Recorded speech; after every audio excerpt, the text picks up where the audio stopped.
I'm going to take a few minutes and take you through this little journey that I've been on for 30 years and try to capsulize it for you. First, you should know how I started the business. Somehow people feel that it's relevant, it's telling, it speaks to the bigger business model. 30 years ago, had a short time to get into business, limited resources.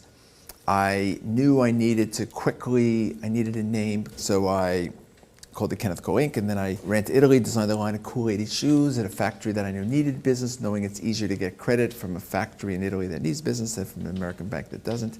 Came back, needed to sell it. At the time, there were pretty much two choices.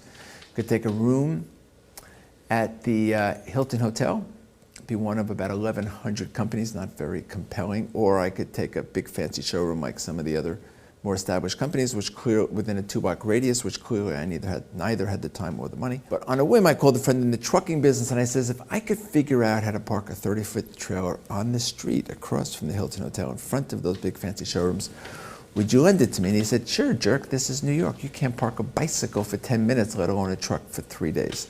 If I can, would you lend it to me? I'll even help you decorate it if you could figure out how to do it. I called the mayor's office. Excuse me, sir, Mr. Mayor, how does one get permission to park a 30-foot trailer on the corner of 6th Avenue and 55th Street? And the answer is, sorry, son, they don't. We get permission only under two circumstances. If you are a utility company servicing our streets, such as AT&T or Con Ed, or a production company shooting a full-length motion picture, because we're going through an I Love New York campaign in the early 80s.